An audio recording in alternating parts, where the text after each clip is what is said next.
Hello. Hey guys. Jaimie and Sarah here. We hope you're well. Looking forward. Feels like it's been a minute. It's been a while. Yeah. It's been a while. But we're really looking forward to having another session with you guys today. So we're just going to say a big hello from Hertfordshire in England. Hey guys. We've had some interesting temperatures today. It's been amazingly cold, man. Oh my goodness, it's been so cold today. I think it feels like snow. We've got snow on the way, definitely. But it hasn't, sort of like dulled my enthusiasm. I'm actually enjoying the weather. It's just cold. Hi, Tendai Alfred. Hello, Tendai. Hi, Will. Hey, Will. Good to see you, Teta Sharon. Hello. Welcome. Adelaide. Hey, guys. Cleavon, Sam, Wachowi, Agnes. Hey, Agnes, how Hi, you Agnes. doing? How are the babies? How's Roman? Francis, welcome. Oh, man. Ali. Hello, sir. Good to see you on Wow. Oh, man. This is awesome. This is awesome. here. You were talking about weather. You're weird. You're one of the few people I know who actually likes the cold weather. You know what? Oh my You know what it is? I love this nation so much. Tendai, thank you. I He says I'm looking young every day. See, Tendai It's likes because of me. Hi, Sihle. Yeah, so I love this nation so much, and I ride it. Hey, Coach Steady. I like that, sweet 16s. Yeah, so I don't mind the weather. I'm not allowing it to affect my joy levels, because that so easily happens. Very easily. Yeah, you're the light in our home. Hey, Rosemary. Hi, Nyari. Hi, Patience.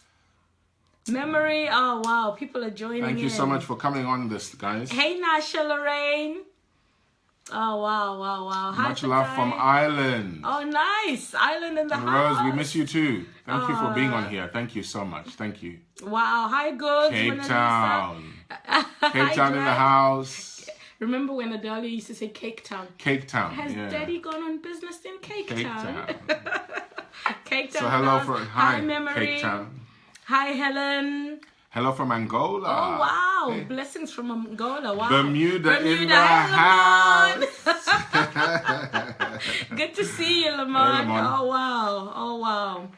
This is awesome. Well, but you've got the great weather there. Leeds. That's Jamie's birthplace. That's where I was born. That's your kunyumba. That's your kumusha, isn't it? That's my kumusha. Oh my gosh. Hey, Nyari. First time from Australia. Chrissy, you're welcome. Hi, Chrissy. Lovely to have you on board. Awesome.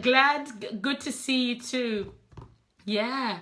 Tiddy, my sister. This is my young sister. Yeah. I love you, Tiddy. And you know what? You need to hook your sister up, man. You're an image consultant. Sort me out. Constance Kadzinga, PP. Hey, guys. Oh, wow. Wow, we've got 50 people on board already. I think we need to get going. Hope you guys are all doing really, really, really well. And if things are not going as good as, hang in there. I always believe, a better day is just around the corner. A better day is just around the corner. There's nothing that is insurmountable. There is nothing that is impossible.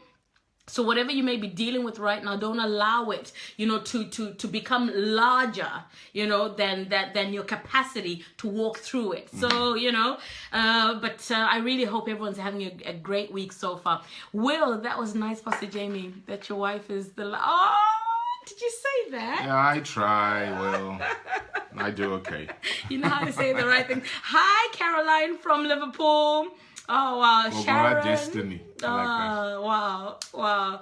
Tendai seems to agree with that. Huh? Okay, excellent. Babes. Okay, jump right in. We're gonna be talking. We're gonna be continuing in many ways a theme that we started probably 2 seminars ago.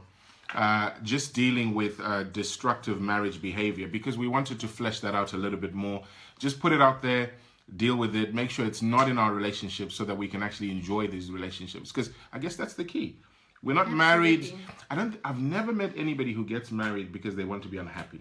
Nobody does that. Everybody you get married because you're madly in love with each other. Exactly. And you want to just be together, absolutely, and be together for the rest of your lives. But then unfortunately you get into it, and then you realize or begin to understand the fullness of who a person is. And during the romance period and the dating and the courting and the engagement and then the wedding, a lot of times it's such a honeymoon phase. It's such a heady phase. It's like you're in a cloud and you don't take time. A lot of the times we don't take the time to pay attention to key things that, you know, they crop up in the marriage, but sometimes you've already seen it when you were dating, you know. So you're right. People don't get married to be unhappy. They get married to be happy with each other. And then they think, oh my gosh, I didn't know you were this dysfunctional, or oh my gosh. So. But we get into this stuff because we find somebody we love. We want to spend the rest of our lives with them. And then what happens is there is a requirement for us to understand the behavior that's going to make our relationships work.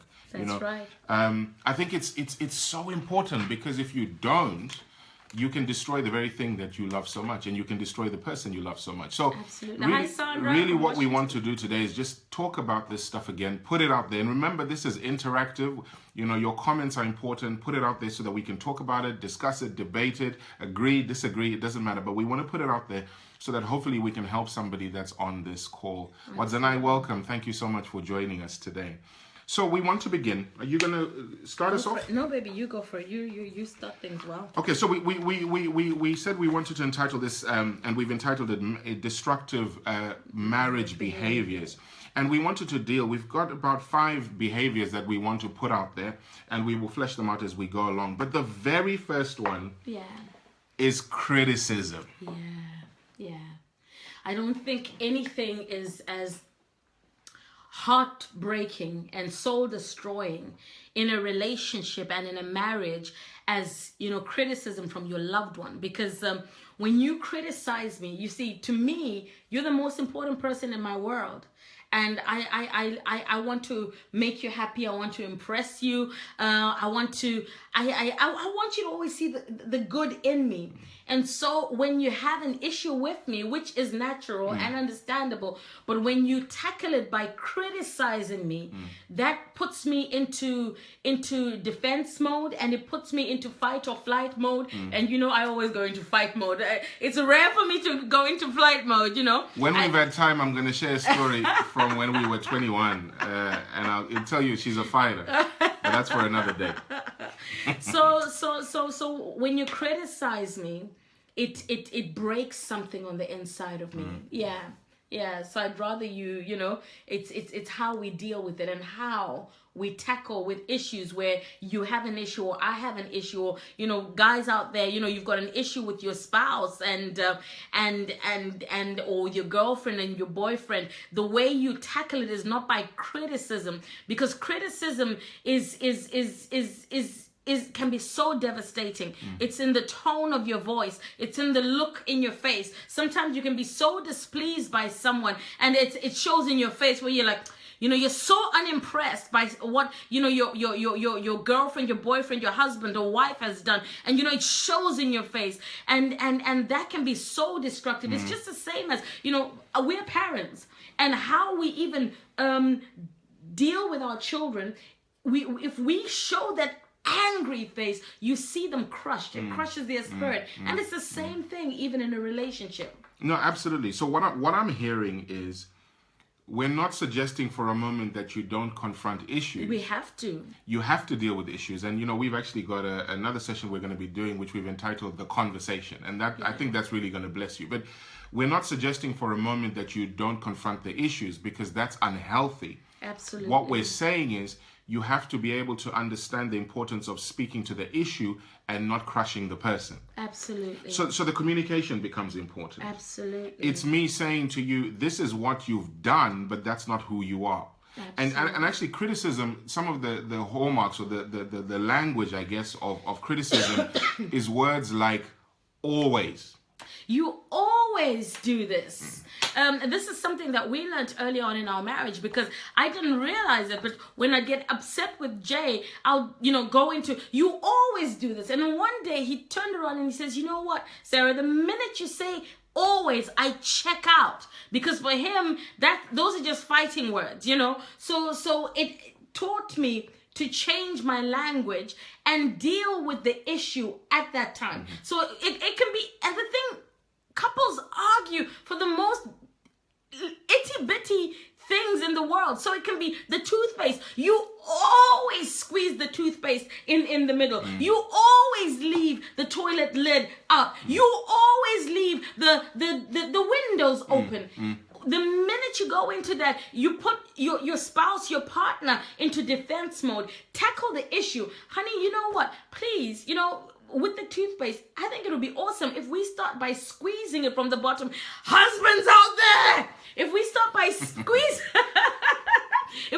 squeezing it from the bottom so that it comes out. If you squeeze it from the middle, it just messes everything up. And then if you're slightly OCD, it messes up the form of the whole tube. Do you see? So it's how you talk about it, and it's how you address an issue. If you come all guns blazing, then you put your partner into war mode. Tatenda says that's hard. What? The squeezing. The squeezing. But we all have areas like that. I mean, things that really get to us. But it's how you confront it, isn't it? How you confront it. I mean, another one, which I know a lot of couples out there, there's one that we call, Jay and I laugh about it. We call it being raptured out of your clothes. Have you ever come into a room and your husband's in bed, it may be your wife, and he literally ruptured out of his clothes, his shoes, his jeans, his everything, his shirt, his tie. It looks like he just got evaporated out of the clothes, and his jeans are halfway standing up. And you're thinking, for crying out loud, how about putting your shoes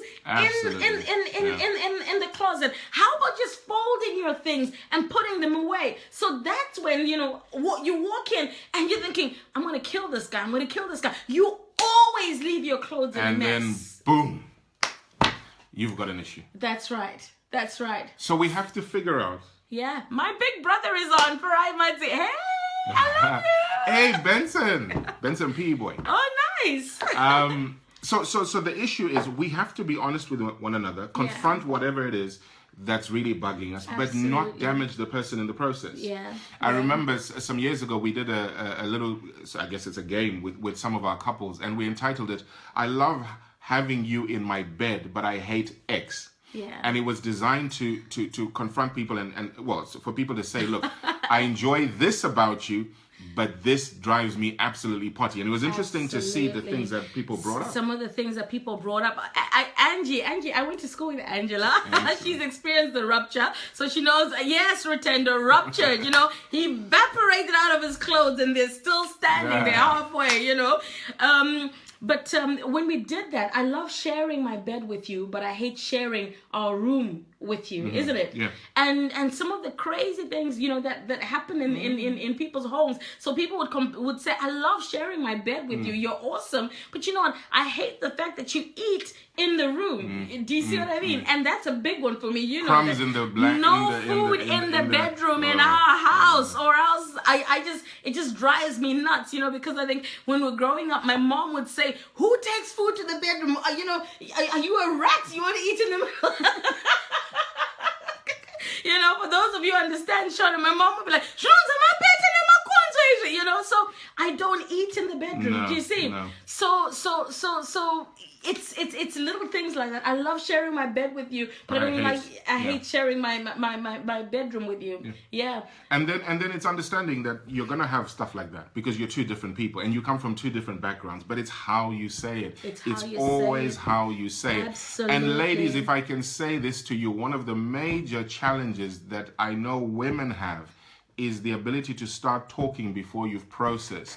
And then you lose the person, and then it might even be a very small thing, but you lose the person because you haven't learned the art of communicating with the person. Absolutely. And we keep saying this in every session. Remember, there's a king and a fool in every person, Absolutely. in every man, and the one you address is the one that will respond. Absolutely. So if you speak to a king, and you speak to him as a king, and you say, look, sire.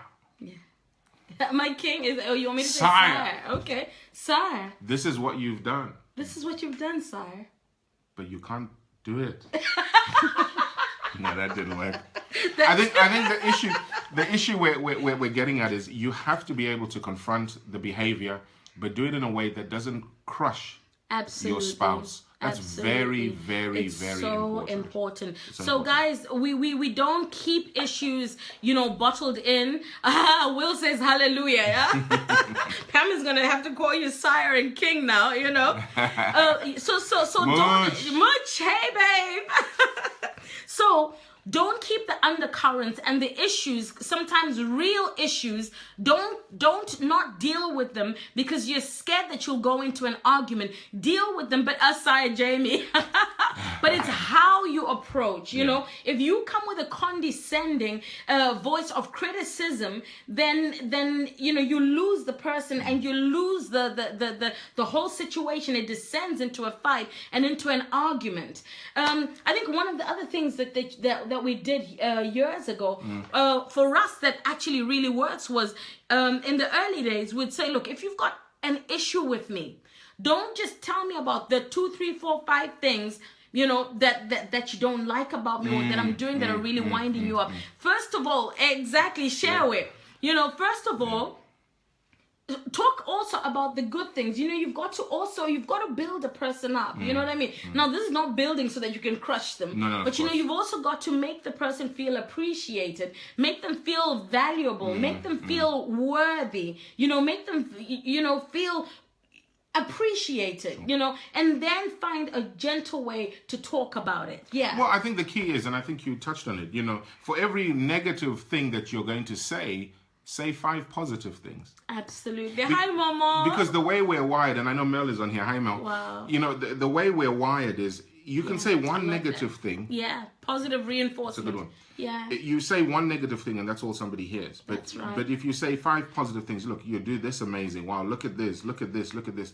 The only challenge I've got is this, and we can deal with that. Absolutely. It's a different dynamic. I promise you, it makes a huge difference. And then you're able to walk away from that particular issue without having crushed your people. Your person. Okay. That's right. Let's go on to the next. So the second one we wanted to deal with. So first one was criticism. The second one was control and dominance. Yeah. That tendency to want to dominate the relationship. One of the things that we must understand about us as people, I guess, is nobody likes to be dominated. Nobody. It doesn't matter whether you're on the job. It doesn't matter whether you're a citizen in a country. And it certainly is the same in the context of a relationship. Absolutely. We're not in relationships to be dominated. We're partners. We're equal. There are desires for us to come together, complement each other, help each other, but not to be dominated and controlled. Yeah. And so, when you talk about that, it's little things, and control comes in different ways. Sometimes it's controlling all the money. Sometimes it's controlling all the money. Yeah. Sometimes it's controlling where your urgenda kupi, which is translated, where are you going? Why are you going there? Trying to control a person. And micromanage someone, because that's fighting ground right there. Sure. I think human nature abhors domination, as you say. It does. And whenever you have any form of oppression and suppressing of people and domination, you will always have a revolt. And that happens even in a relationship. It'll happen in a relationship. It'll happen in your home, in your marriage. You've got to find a way of a balance is necessary. I'm not... much as I'm your wife and I submit and I love you, I'm not there for you to domineer, No. and silence and suppress me. Do you see? And that breaks a person down. That really, really breaks a person down. Dominance and a domineering spirit is just awful in a relationship. It's terrible, and it's terrible regardless of who's doing it. So I know a lot of times the dominance could come from the man who's domineering. He's controlling the money. He's doing all of these things. He's telling you where you can go, where you can't go, controls whether you can work, whether you can't work, controls when you're able to go, that sort of thing. But it also happens on the female side. Absolutely. And you notice, women now who saying, look, I earned just as much money as you. In fact, I earn more money than you now, and you bring home the bacon, I bring home the pig. The whole pig, and that's happening more and more these days, Absolutely, but then it's like, you can't tell me what to do with my money because look, I'm in charge. Absolutely, you see what I mean? That's true. And that's a good point that Rutendo puts out there. Submission can't be forced by domination.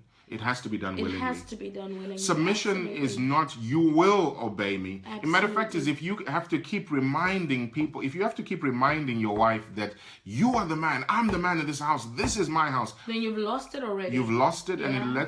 it lets me know that you're not doing it properly. Because Absolutely. I believe that a woman will submit to a man if she feels secure, if she feels safe, and if she's able to honor him because he's taking them in the right direction. And so sometimes when we're talking about these things and we're talking about control and dominance, it's not a good spirit. It's dictatorship is, because that's what it is. Absolutely. It's dictatorship. It's saying you will do what I want because I'm stronger than you. That is, again, closely related, again, even with that criticism, that critical spirit that we're talking about. If you think you own someone and you can just talk to them just anyhow, I think, we put fighting rules in our marriage. And you know what? I don't talk to, it goes both ways with us. We don't talk to each other just anyhow. As much as he's mine and I am his, honor, love, respect is so important. The minute you begin to diminish someone and pull them down and act like you own them, it's a horrible spirit, and it's a terrible ground for some horrible harvests, in the long run, because it causes resentment to simmer underneath. And some people have got undercurrents of resentment and anger because of that oppression and that dominance, that domineering spirit and that critical spirit. And then after that, you explode. You explode, and who knows what happens when that Pandora's box is open. I love that, because you see, you talked about it, how you can, a lot of times people put up with it, don't they? They put up with it and put up with it and put up with it, and then the day when they suddenly say enough is enough, oh my goodness, it's like, it's World War III, literally. Absolutely. And again, you notice it. It's a societal thing. You look at slavery. You got slavery. Yeah. And people are put up with slavery for sometimes hundreds of years. But when the time comes when they say enough is enough, there's a revolt. You look at it in any setting. It's feudalism, communism, but whatever it is. It's when you look at the relationship now, with the marriage relationship, you can go 10 years, 15 years where somebody is allowing you to behave like that. And the problem is, the more you allow somebody to do it, the worse it gets. Yeah. You see what I mean? And one thing I've learned, I think, even just in our time of being married and even of counseling, ladies, a lot of the times, guys check out.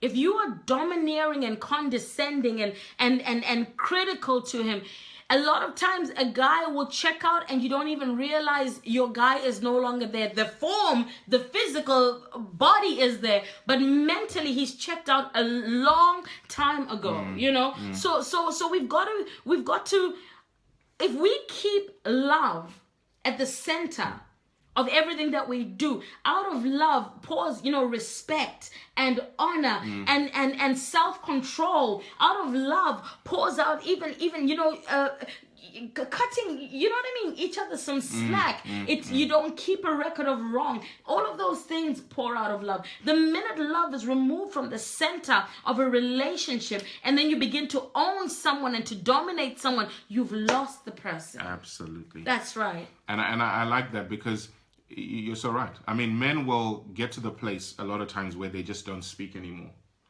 They just don't speak. And that's when suddenly, he'll be quiet, he'll be quiet. I always say it like this: if your man is still fussing with you and still fighting with you, it means he's still invested. He really is. If he's still willing to, sometimes even willing to argue, because it means he's emotionally there. Yeah. If you get to the stage where he's saying, you know what, yeah, it's fine. Yeah, whatever. Yeah, it's fine. No problem. You'll be having a go at him, and he'll just nod. No problem. And then He's think, checked out a long time ago. You're in that marriage, but you're on your own. His mind is somewhere else, and woe to you if his mind or his heart then goes somewhere else. So it's so important. It's so important. This thing, yeah, it can be deadly. The Bible says the tongue is a small member, but has the capacity to cause great fires and great, destruction and devastation. That's really right. Does. So when we're talking about dominance, guys, we're in this thing to complement each other. We talk about helpers. I believe, and I say this unashamedly, I believe that my wife is emotionally more powerful than I can ever be. And I'm not ashamed of that. I embrace that. I harness that strength because I need it. She's placed in my life to make me better. It's whenever I dominate her, I do it at the expense of my own destiny. You know, and the fact that she is physically weaker than me doesn't make her inferior to me. It just means it's a different type of strength. She's got intuitive strength, emotional strength, and she's a helper. You know, and the Bible tells us that the Holy Spirit is a helper. That doesn't mean he's weaker than us. Goodness knows he isn't. He's much, much stronger. But you can't help somebody unless you're stronger than them. Absolutely. You see? And so what we have to do is we have to be able to harness the physical strength, the emotional strength, all of the different strengths that we have, and then we are able to take those and go in the same direction together. Absolutely. So that's number 2. Absolutely. Number 1 was criticism. Number 2 was control and dominance. Number 3, we've talked about as being checking out, or what we call abandonment. That's a destructive behavior. When you get to the stage where you're not there, and we touched on it a little bit about how you can be dominating somebody and then they check out emotionally. But that is one of the most destructive behaviors in marriage. Absolutely. Where you are there physically, but you are not invested. You are there, but you're not there emotionally. You withdraw your emotion from the relationship. And it looks like you're there, but you're not there. But you're not there. And I think, checking out and abandonment is also a form of hardening of your heart. The minute you harden your heart towards your spouse and your loved one, you've already, you've begun to kill and destroy the relationship and the marriage. I think you've always spoken about keeping your heart open to me, because the minute you harden your heart to me, that's it. It's so easy to then walk out. It's so easy to give your love, your heart, your affections to another woman, and vice versa. So I think we've always spoken about never hardening our hearts, and checking out, because when you check out, you become unavailable mentally, unavailable emotionally, sometimes unavailable sexually. You know what I mean? You just physically there, I can see you, but you're unavailable, and to be honest, the marriage is destroyed by that. So that is a great destroyer of marriage. It's a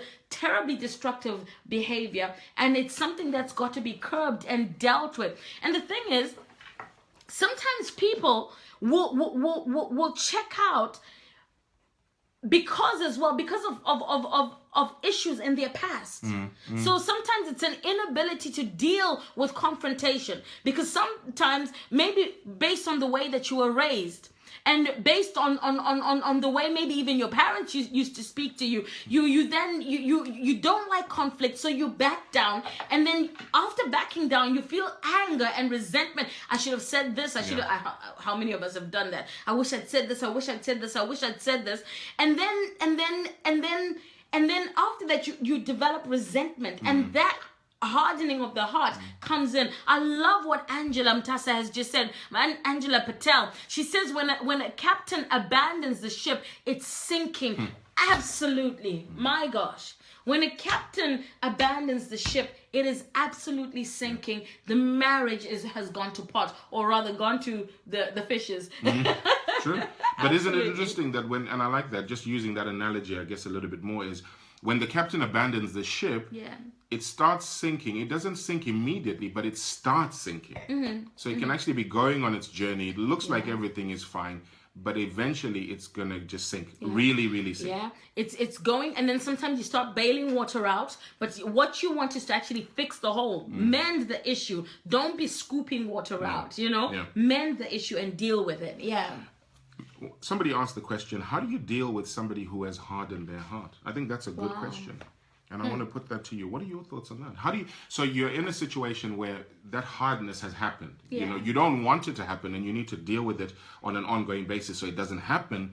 But what do you do when somebody's heart is now in the place where it's hardened? How do you deal with that? Well, I mean, for me, first port of call is because I'm my faith is so central to who I am.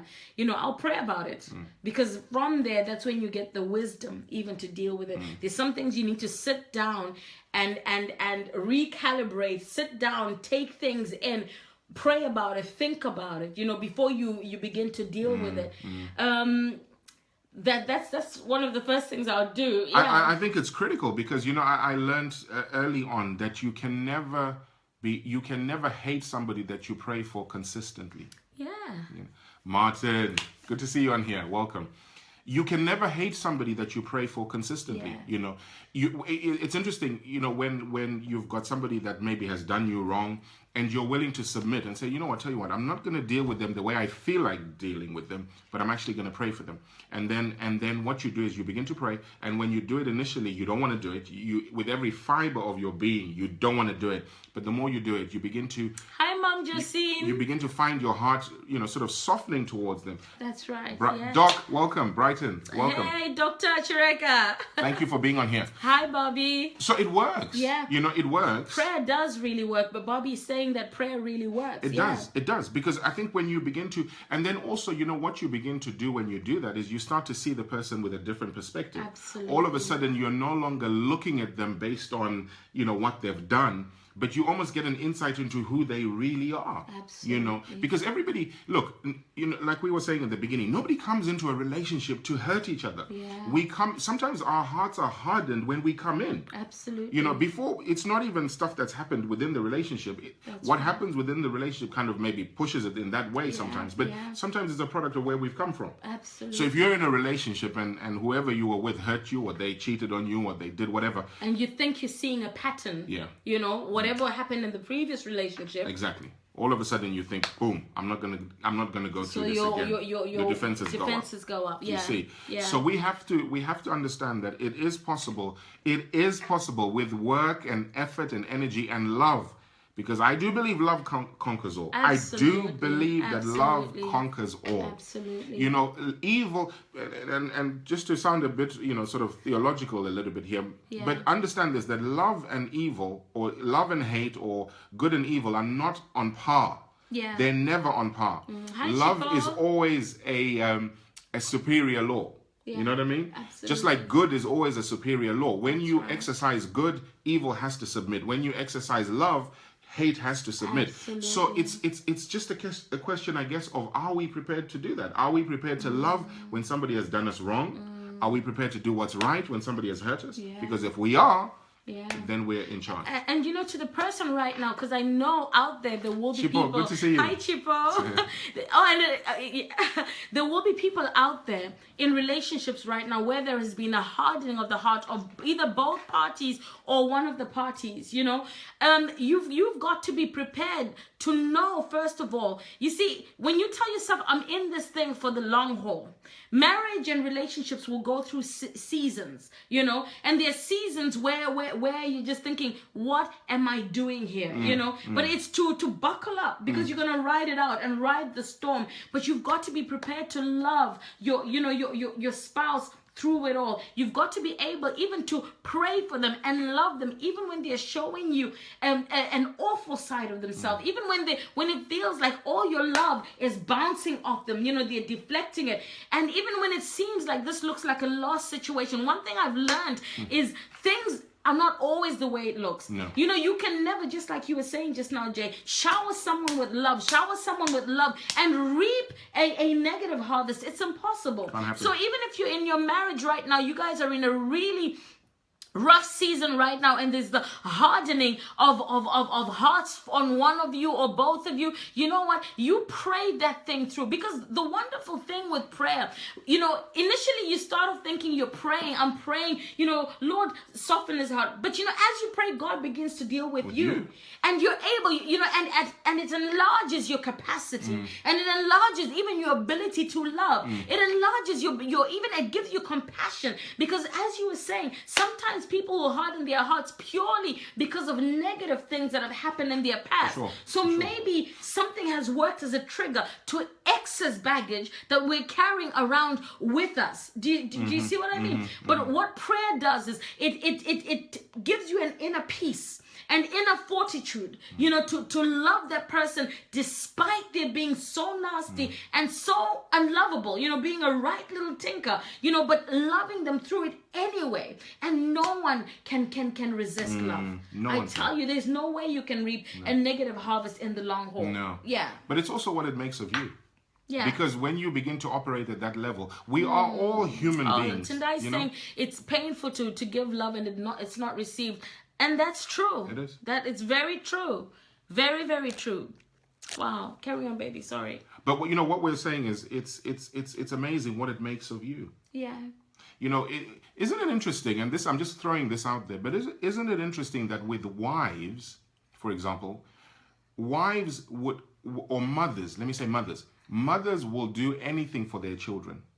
They will go to hell and back. They will defend their children. They will fight for them. They will forgive them. They'll wash them when they make a mistake. Absolutely. They'll pick them up, dust them off, put them back in the game. There is a level of love that I've found with mothers that they're able to demonstrate with their sons, with their daughters. But a lot of times they're not prepared to demonstrate that same level grace when it comes to their spouse. It's like, oh, this is the child of my loins. But what about the person who was able to give you that child? Absolutely. Are you able to extend that same forgiving love, that grace? Because that's what it is. It's grace. Are you able to extend that same level of grace to this guy, even though he's done stuff to you? But, you know, sometimes it's understanding that you have that capacity inside you. Absolutely. You know, and when you show grace to people, not criticism, but when you show grace, and when you're able to forgive, and when you're able to overlook harm and wrong, and when you're not constantly reminding them. You know, you remember how we did this? I remember years ago we had to come up with this rule because we every time we stuff, you have a fight, and then what you do is you say, yeah, but you know, 2 years ago you did this, and then 5 years ago you did this, and then eventually I said, no, we have to engage in a bit of brainwashing here. You know, and brainwashing says anything that's older than a week, I don't remember, you know, because otherwise you never move forward. And I remember the first time we did it, you know, and Sarah came to me and she was saying, yeah, but you see, 2 years ago, I remember you did this. And I said, no, I don't remember. And she got so vexed, you know, and then I thought, I've won. Until she did it to me. And then all of a sudden I thought, yeah, this is not so much fun. But the point is, you have to be able to get to the stage where you forgive. Absolutely. And you have to give each other grace. And grace says, I'm going to love you because guess what? You're unique, you're special. I've got time for you. And I'm going to invest the time to get you to where you need to get to. So, absolutely. That was number 3. Yeah. We've got a couple more and then we're going to be done. Okay. Number 4 is abuse. Abuse in a relationship. Guys, abuse is a big no-no. It's a big no-no. You know, we do not allow, do not get into a relationship and into a marriage for someone to use you as their punch bag, for someone to use you, to slap you around. That is a huge no-no. You know, there is the physical abuse, there is mental, and emotional abuse, because there's some people out there who may not lay hands on you, but you know what? It's in the words. It's in the words. And so many times we're conditioned to believe that abuse is just physical, just he's smacking you around, but it's emotional as well and mental as well. I've seen people mentally torture and they come to counseling, and he or she, if she's the one who's the abuser, will look like butter wouldn't melt in her mouth, and has got the biggest smile in the world and everything, and yet they're terrible in the way that they're pulling this person and breaking them down inch by inch mentally, and by the words, they're like darts that you're constantly shooting to your spouse. So abuse in any form is a huge no-no. And people out there, if you're in an abusive relationship, especially, listen, I say this and I'll say this over and over and over again. If someone is coming to you with a knife in his hand, that's not the time that you kneel down and pray.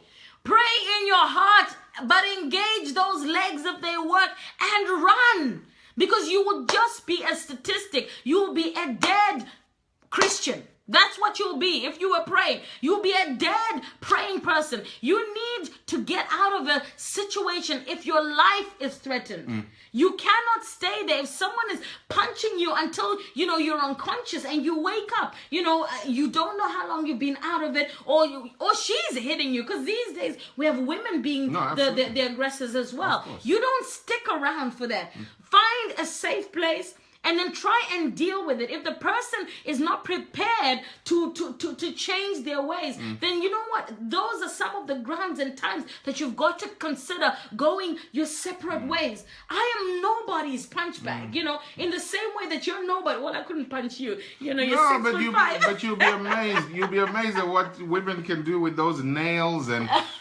stuff like that. You know, but it is key. Yeah. You know, Yeah. we don't condone abuse in any shape or form. Any shape or form. And particularly when you're dealing with physical abuse, because your life could potentially be at risk. Absolutely. And nobody and nothing is worth that. Yeah. So we have a very strong stance when it comes to that. It doesn't matter how angry you get. It doesn't matter what has been said to you. You have to learn the art of stepping away, particularly if you're a man. You know, there's going to be times when your wife or your girlfriend will say things to you that are emotionally devastating, but that's still no excuse for you to put hands on her. Because if you do that, that's a whole new level of problem that you're creating. And those are the kind of problems that are difficult to deal with. It becomes a pattern. And once you start doing it, it's very, very difficult for you to stop doing it. And I guess if you've come from a home where that sort of behavior was condoned, and maybe you saw your mom being slapped around or stuff like that, it's very easy for you to think that that's the norm. And it's a destructive pattern, and it's a destructive behavior that will absolutely destroy your family. And I guess the other side of that, and this is what we're talking about, is the emotional, you know, abuse, where you withhold love. You withhold affection. You know, you say things, and the way that you say them is so cutting, and you know, you keep pulling down that person and destroying, you know, their self-confidence. And you know, I learned a long time ago that it was one of the biggest assignments I had was to build your self-confidence. Absolutely. Because women have to deal with, guys, let me say this, women have to deal with a lot of stuff in the area of confidence. A lot of it comes from the fact that, you know, you look at magazines today, you know, they keep showing you these, you know, so-called beautiful women. They're airbrushed, they look perfect, you know, everything is just beautiful around them. And, you know, the women are being pulled down every single day. The advertising, the billboards, they're having to go out there and compare themselves to these ideal women. And every day they're going out and they keep hearing something in their head saying, you don't measure up. You're not as good as that person. You're not as good as that person. And it takes you as the husband and the boyfriend to speak to your girlfriend or to your wife and say, tell you what, I'm not really interested in that. That stuff's that's not real stuff. I mean, let's be honest, that's not real. You're the real deal. Yeah. You know what I mean? You have everything that I need.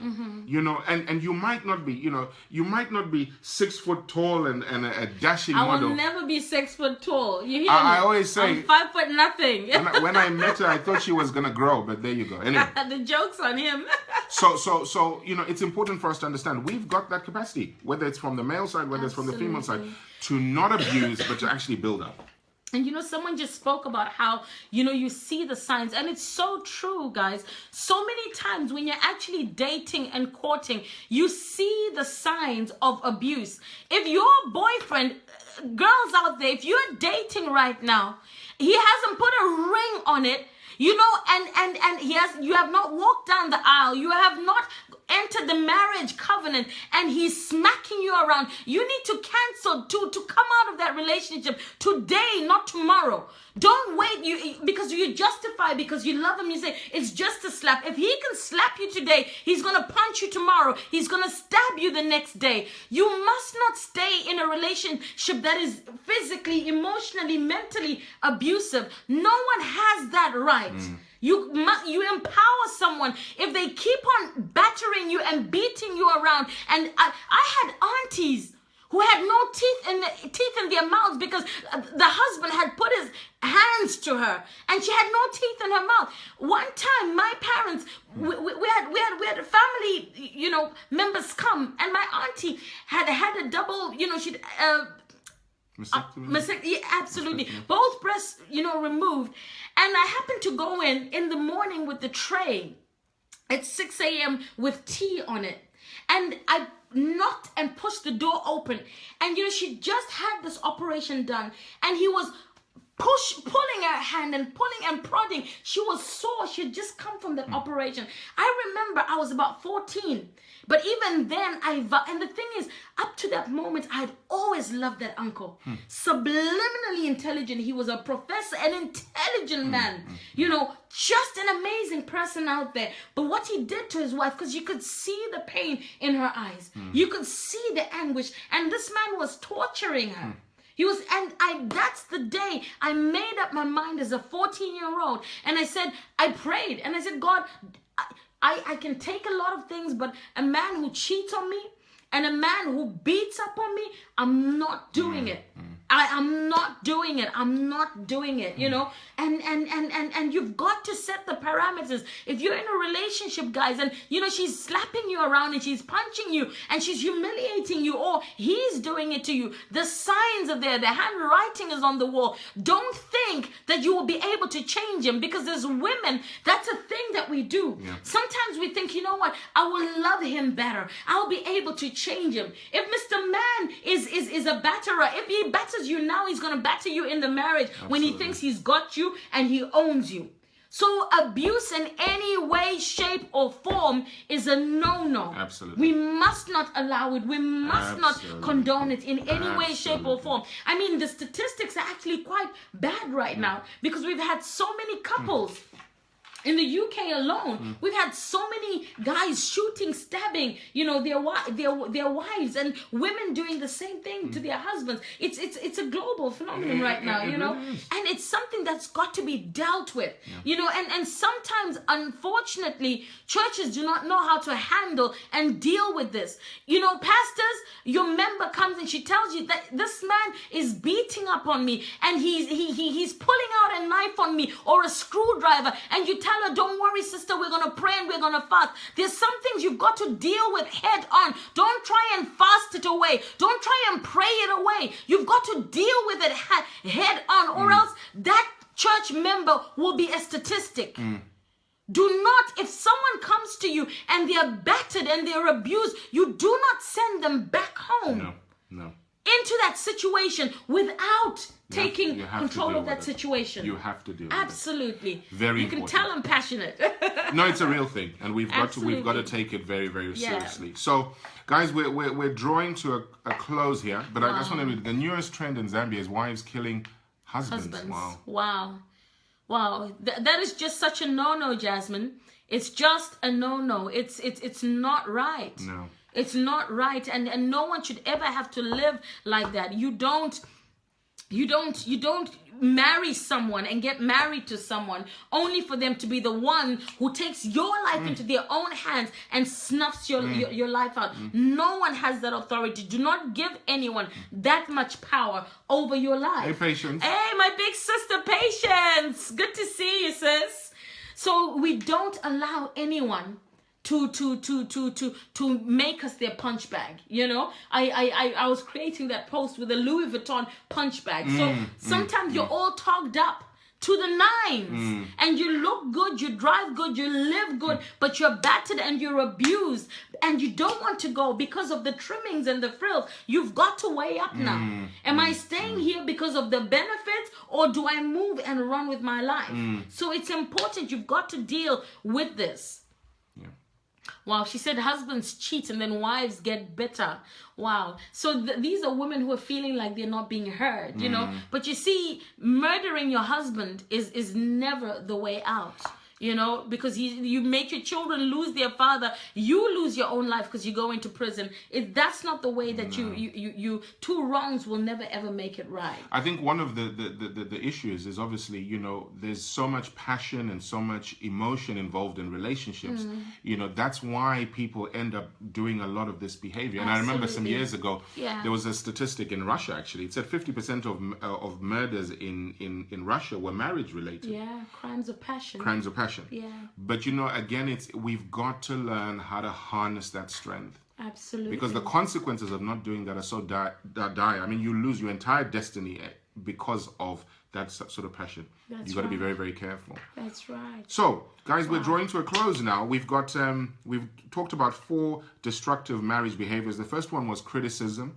The second one was control and dominance. The third one was checking out, what we call emotional abandonment. Absolutely. The fourth one was abuse. And the final one is what we call inappropriate relationships. That's right. And what we're talking about here is inappropriate relationships between the sexes. So you're married, but you have some very interesting relationships with people of the opposite sex. So you here you are a husband, Yeah. but you don't have the right relationships, or there's not the appropriate boundaries. That's right. Yeah. When it comes to the relationships that you have with somebody of the opposite sex. And it's interesting how this creates so much trouble. Absolutely. And how it's the beginning of so many difficult things that you struggle to deal with. Yeah. Well, I mean, it opens the doors. Do you see what I mean? If I know that you're on your phone and you're texting with God knows who, you know, and she's your friend, but I don't know her. Or, I mean, me sitting there or upstairs and I'm texting some other guy and he's my friend.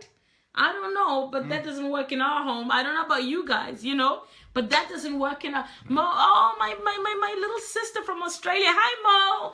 Oh, wow. It's good to see you, hon. It's good to see you. Yeah. The key is this. Nobody must have your heart more than your spouse. That's right. Nobody must have more attention from you. Nobody must have more respect from you. Your spouse is the critical person in the relationship.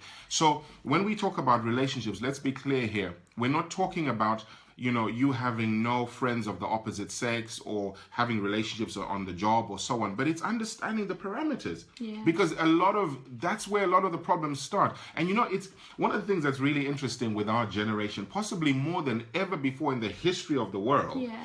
You have more women in the work environment than ever before. Absolutely. So there was a time when, you know, married women wouldn't have as much contact with other men out there. Yeah. But those days have changed. Yeah. Nowadays, you go into a work environment, men are having to interact with other women. They're having to engage with other women. Sometimes it's the same thing with women. Maybe they'd never really come into contact with men, but now they're able to build relationships with men in the work environment. Absolutely. And if you don't understand how to deal with that... Boundaries. If you don't understand boundaries, you know, then you know, that's just it's just a recipe for disaster. It really is. That's right. Yeah. Yeah. It really is. So you have to know very early on, and you have to be very clear early on about what is inappropriate for your relationship. Absolutely. You guys know each other. You know what is allowed and what's not allowed, but you've got to be able to have that conversation and say, tell you what, there's no woman in this world who I'm going to allow to have my husband's confidence. It's a no-no. Yeah. He speaks to me. And that says, obviously, ladies, you have to be willing to listen to him. You same with the women. You know, you have to be able to confide in me, but you can only confide in me if I'm available. Absolutely. So there mustn't be some other jigger who comes up and basically she can speak more to him. He understands me better. He completes me. He completes me. He finishes my sentences. He's more patient than my husband. Yeah, More right. understanding. Yeah. Before you know it, Yeah. you're on a slippery slope. And that thing, Absolutely. it doesn't start day one, but that's the beginning of it. And before you know it, you end up in a very, very compromised place where you lose your integrity, you lose your family, and it was never what you designed from the very beginning. So, guys, these are just some of the things that we wanted to put out there. We're just going to look at some of these comments. If we can fence our homes and live in gated communities in the name of protection, what more are marriages and relationships? You know, that's a great way of rounding this up. That is so true.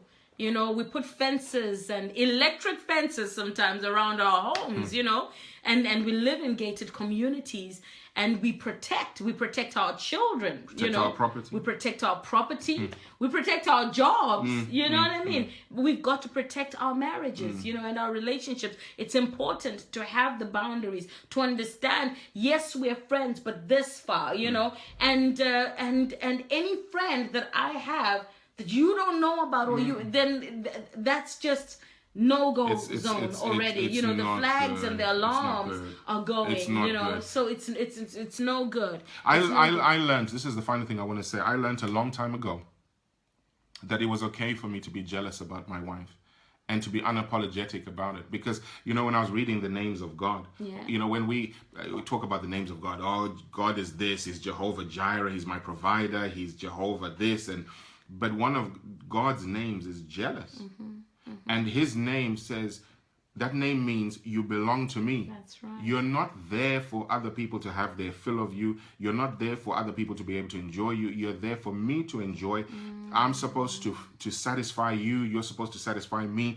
And I'm not jealous about any other woman out there. I'm jealous for you because you belong to me. And there's power in that. I belong to God. You belong to me. I belong to you. There's comfort in that. There's protection in that. Absolutely. And that's something that, like I said, I'm unapologetic about, because I believe God would have it no other way. So absolutely. We're done. We're done. God bless you guys. We really hope you've had a good time. Thank you for joining us. Please share. Please visit our page, Bless Couples, and spread the word. You know, it's important that marriages and relationships around us work. Marriage was given to us by God. It's an amazing gift. It's there for us to enjoy one another. It's there for us to love, to protect, to honor, you know, to respect one another. So let's make our marriages work. And you know what? Let's also be honest enough with ourselves where we know we need to fix up. So if you're condescending and critical towards your spouse, and you talk to your husband like he's a little boy, you can fix that up right now. You know when you're doing it, and you know when it's wrong. You know, we don't own nobody, so don't control and dominate your spouse. You know, don't abuse. Nobody's your punch bag. If you need a punch bag, go and join the gym. That's what you need to do, and get rid of some of that extra energy. You know, inappropriate relationships. It's important to put boundaries around our relationships. Guys, we love you so much, and we'll see you. Nam, love you so much, baby girl. Masi, thank you so much. Thank you, guys. Thank you, Patience Mzawazi. Thank you, everyone. God bless you. Please share, and we'll see you soon. God bless you. God bless. Take care, guys. Bye-bye.